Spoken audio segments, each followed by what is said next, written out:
Bonjour, TV76.2Co est encore aujourd'hui à Honfleur pour vous présenter une auteure d'un roman qui s'appelle La Clé et qui est sorti en février. Donc vous allez nous raconter un petit peu l'histoire de la clé. Voilà, l'histoire de la clé. C'est une histoire qui met à l'honneur en fait la Côte-Fleurie pour une raison bien simple, c'est que c'est le décor même de ce polar. Et en fait on suit la disparition inquiétante d'une jeune fille qui s'appelle Emma et dont on ignore les raisons pour lesquelles elle a pu disparaître du jour au lendemain. Elle est décoratrice à Deauville et elle s'est envolée mystérieusement. Alors comment vous est venue l'écriture? Alors l'écriture c'était quelque chose que je mûrissais depuis très longtemps. Je suis journaliste et productrice de télévision. Donc de mon métier de journaliste, on va dire que j'ai rencontré des gens aux histoires incroyables et notamment j'ai travaillé pour M6 pour une émission qui s'appelait Ça me révolte et pour laquelle j'ai fait un documentaire sur les disparitions inquiétantes. Oui. Et c'est ce qui m'a donné l'envie de creuser un peu parce que quand on disparaît et qu'on est adulte aujourd'hui, au nom du droit à disparaître, la machine policière ne se met pas en route. Il faut attendre à peu près 48 heures à 72 heures pour qu'il y ait une enquête d'ouverte. Exactement, parce qu'on ne considère pas une disparition comme inquiétante tant qu'il n'y a pas d'adulte comme inquiétant. Donc j'avais fait un reportage là-dessus pour M6 et ça m'a donné l'inspiration et l'envie d'écrire un polar. Ceci dit, j'avais déjà fait un premier roman aux éditions Alcaria qui s'appelait Pour quelques minutes de célébrité, où là par contre je m'étais inspirée des coulisses de la télévision dans lesquelles j'ai fait 27 ans de carrière aujourd'hui. Donc vous avez commencé à TF1? Oui, exactement. Comme productrice? TF1, alors j'étais journaliste au départ, je travaillais pour Sans aucun doute, pour Confessions intimes, l'émission qui était également produite par Julien Courbet. Et puis ensuite je suis devenue rédactrice en chef de 10h le Mag, l'émission matinale de TF1 qui était présentée par Sandrine Quétier et Julien Arnaud. Et puis ensuite je suis partie sur M6 où j'ai été notamment rédactrice en chef de Égal M6 pendant 7 ans, une émission de vulgarisation scientifique présentée par Mac Leslie. Voilà, donc il n'y a plus de choses à dire sur vous, vous avez quasiment une carrière oh non, non, parce que pour le coup, quand même aussi. Alors en audiovisuel, oui, j'ai pas mal roulé ma bosse, forcément. Et puis aujourd'hui, je suis revenue à mes racines, puisque je suis née à Rouen et que j'avais très envie de rentrer dans mes terres. Et je me suis donc installée à Deauville en septembre dernier. Donc je continue toujours à faire pas mal de voix off pour la télévision, notamment pour M6.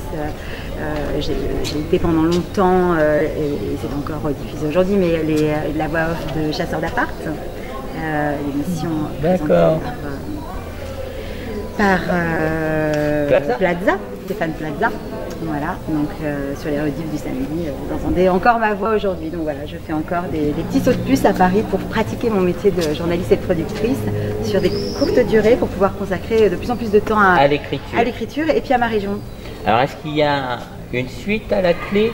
Alors la clé, il y a pour le moment quelques prises de contact pour des adaptations. Elle va sortir à l'étranger, donc elle va poursuivre sa vie en version anglaise incessamment.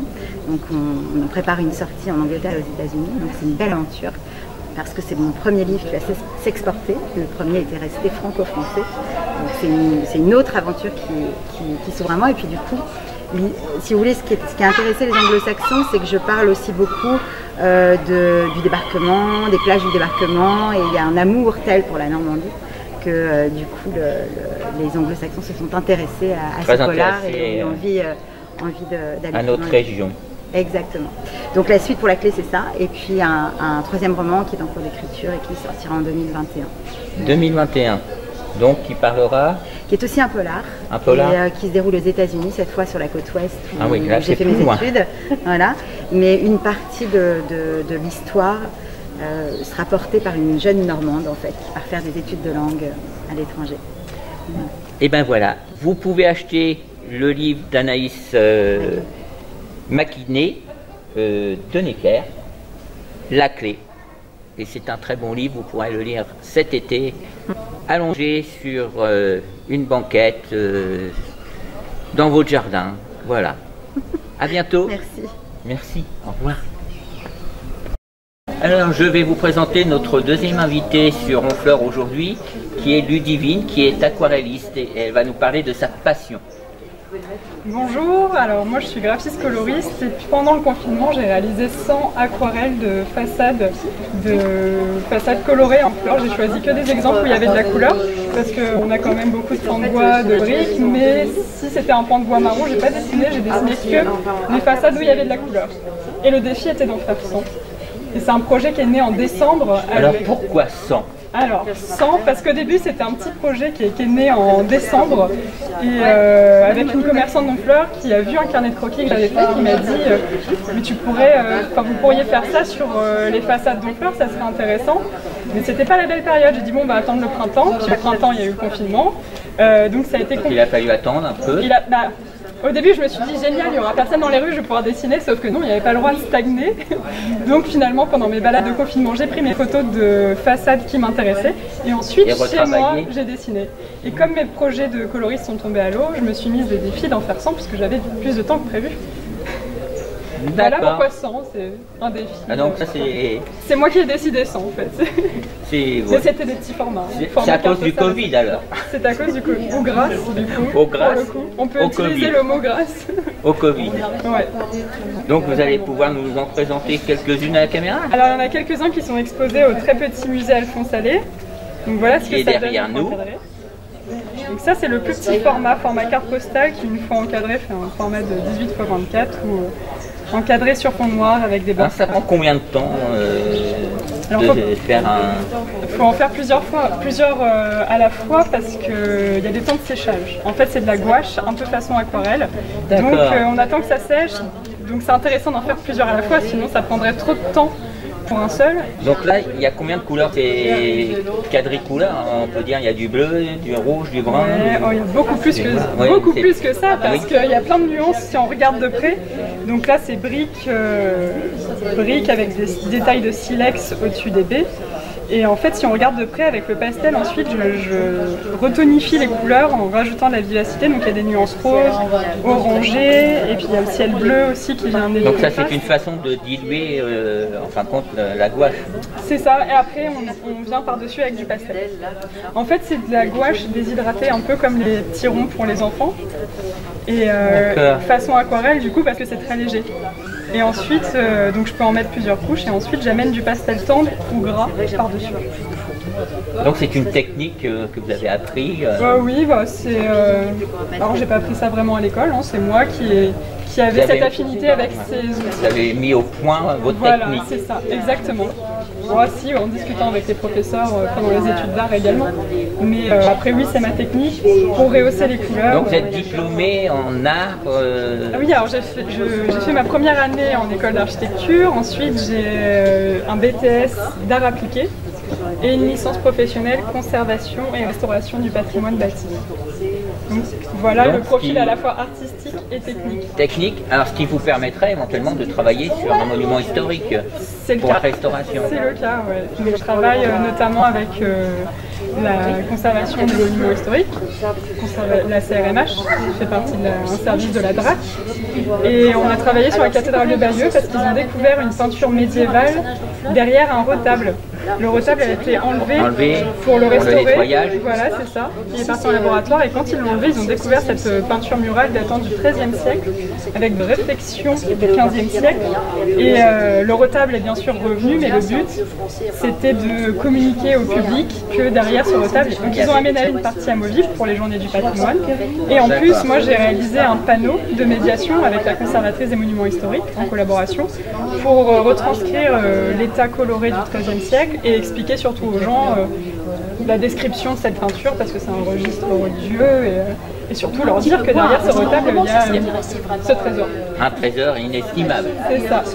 Donc là ce matin on a appris que malheureusement à Nantes il y avait eu un incendie. Donc est-ce qu'on peut vous faire appel à vous éventuellement pour après les réparations Non, alors là ça va être un autre corps de métier. Moi je ne travaille pas directement sur site à sabler les monuments, faire de la maçonnerie. Moi ça va être, là en l'occurrence c'était pour Bayeux, j'ai été appelée pour retranscrire l'état coloré de l'époque où ça a été fait.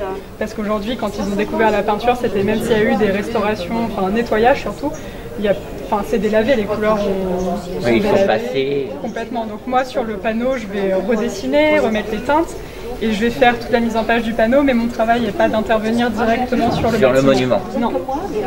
Par contre, je vais faire des photomontages. Par exemple, quelqu'un qui veut changer sa couleur de volet, je peux prendre une photo, faire un photomontage, prendre un nuancier pour faire les teintes, on peut faire les tests de couleurs et ce genre de choses. Et mon travail, le cœur de mon métier, vraiment, c'est d'être coloriste et proposer des nuanciers pour les façades des villes protégées. Donc par exemple, en Honfleur, il n'y a pas de support, de charte colorée. Et typiquement, mon travail serait de faire un diagnostic des couleurs existantes et des couleurs peut-être historiques.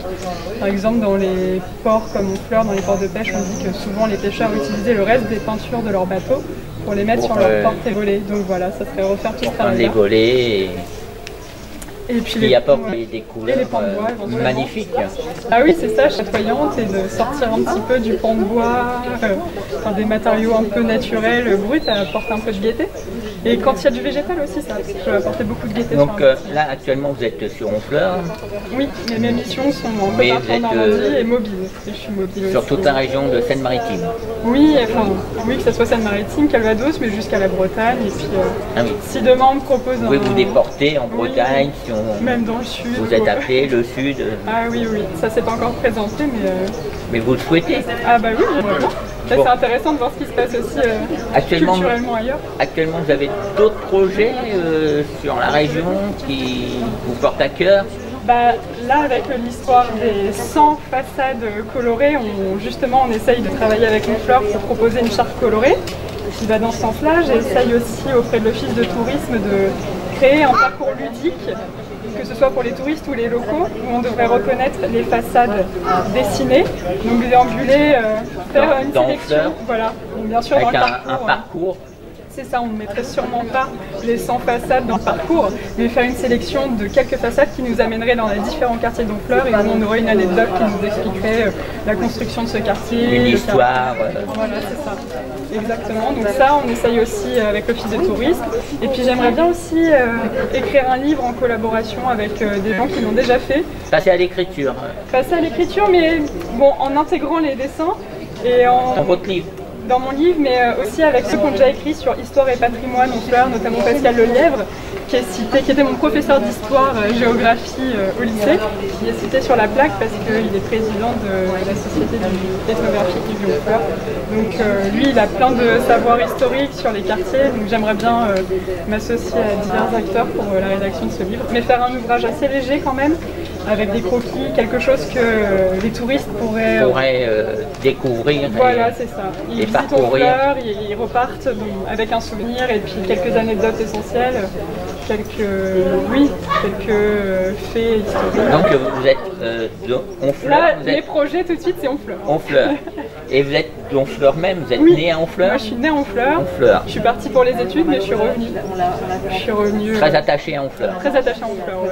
Bah, mes études parisiennes n'ont fait que me rattacher d'autant plus à Honfleur parce que c'était ma ville préférée avant d'y vivre, mais une fois qu'on revient, on veut une plus fois repartir. qu'on est à Paris surtout, on se dit ah oui non c'est pas pareil. Y aller en vacances et y vivre. Passer une journée, les études et après on fuit. C'est ça exactement, la fuite vers la terre natale. Eh bien écoutez Ludivine, bon courage et merci puis beaucoup. On vous suit. Merci. Et puis au futur projet. Oui, on croise les doigts. On croise les doigts. Merci. Merci. Au revoir. Ou alors je peux envoyer un petit texto, comme ça vous avez le lien. C'est bon coup. C'est bon. On va en faire plusieurs. Mais après il y a le Coran, je sais pas s'il y a des exemples plus... Hein? Ça c'est le port, je peux dessiner le port, mais... Là, il y a des maisons en briques.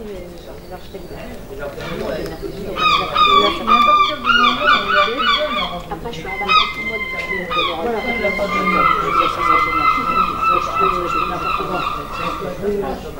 oui, parce que j'ai fait après, comme j'ai des gîtes, j'arrive de départ, mais bon. On va faire des portes.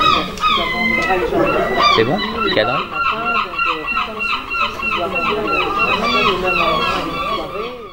Eh bien écoutez, nous arrivons à notre troisième invité sur TV 76 Pointe de Caux pour cet après-midi sur Honfleur.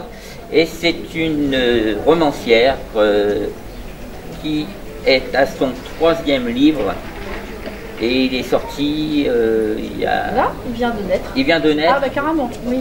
Donc c'est Lucie d'Honfleur. Donc il a été écrit en combien de temps? Combien de temps? Bah, en général, je mets 1 an pour écrire un livre. 1 an? 1 an, oui. Donc là, vous avez eu le temps avec le confinement? Voilà, c'est ça. À vrai dire, il est né même bien avant le confinement. Ouais. Et puis après, bah, c'est très difficile parce que, évidemment, avec toutes les difficultés inhérentes au confinement, bah, ça a retardé le projet. Mais n'importe qui il est né, il est là. Et voilà. Pour moi, c'est comme si j'avais fait naître un dernier bébé. Alors, de quoi il parle ce livre? Alors, il parle de Lucie de la rue Mardrus, qui était une poétesse de chez nous. Une femme qui a été très très aimée de son époque et que l'on redécouvre. En fait, elle a été connue de par ses nombreux romans. Elle a fait plus de 80 œuvres, c'est immense. Hein, c'est vraiment, elle était très très prolixe. Elle était native d'Honfleur? Elle est née à Honfleur. Née à Honfleur? Oui, elle est née rue des Capucins à Honfleur. Elle y restait assez peu parce que son père était avocat à Paris. Elle avait 5 sœurs. Et donc la famille s'est installée à Honfleur et a déménagé quand elle avait 6 ans. Donc c'était très jeune, mais elle en a gardé un souvenir incroyable et des racines d'une profondeur inouïe, au point qu'en fait elle a vécu à travers Honfleur quasi toute sa vie. Alors qu'est-ce qui vous a amené à l'écriture? C'est difficile de répondre à ça. En fait, c'est un peu viscéral, c'est une passion, au même titre que des gens qui peignent ou des gens qui écrivent des poèmes, qui font du bricolage. Vous-même, vous êtes natif de Honfleur? Oui, moi je suis née rue d'Homme de Bois, très peu, vraiment à côté de la rue de Lucie, hein, quasiment. Hein. Et oui, je suis née à Honfleur. Alors votre premier roman, ça a été L'Homme des Bois. Alors qu'est-ce qu'il raconte? Alors le premier roman, c'est La Honfleuraise. C'est La Honfleuraise, c'est celui-ci. je me trompe. Alors La Honfleuraise, c'est l'histoire de Catherine, qui est une gamine d'Honfleur. Donc je prends toujours des personnages d'Honfleur, parce que je veux vraiment décrire ma ville. Et cette jeune, elle a un frère, une sœur, et c'est des gens qui sont relativement pauvres. Le père est pêcheur à Honfleur, et elle a cette particularité d'aimer la peinture.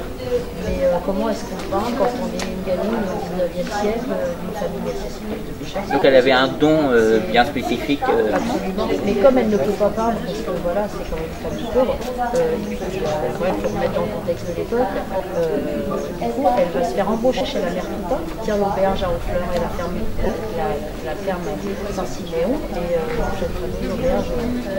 Donc c'est vraiment des lieux qui ont existé dans vos romans. Donc ça pourrait éventuellement faire l'adaptation d'un téléfilm. Celui-là complètement, celui-ci aussi, alors Lucie bien sûr, elle fait tellement partie des pavés de rue, de la vie. On l'apprend quand on est plus jeune, hein, on l'apprend à l'école. L'odeur de Montpellier, c'est vraiment des poèmes qui font partie de l'enfance. Eh bien écoutez, je vous remercie Nicole Badouard. Donc vous pouvez acheter le livre Lucie d'Honfleur, vous pouvez le lire cet été. Vous avez aussi La Honfleuraise que vous pouvez aussi acheter. Et puis L'Homme des Bois. C'est des très très bons romans pour cet été. Donc n'hésitez pas, allez à la FNAC ou dans n'importe quelle librairie. Vous allez trouver les livres de Nicole Badouard. Et bien écoutez, sur TV 76 Pointe de Caux, on se retrouve bientôt pour des nouvelles news de Honfleur. À bientôt. Au revoir.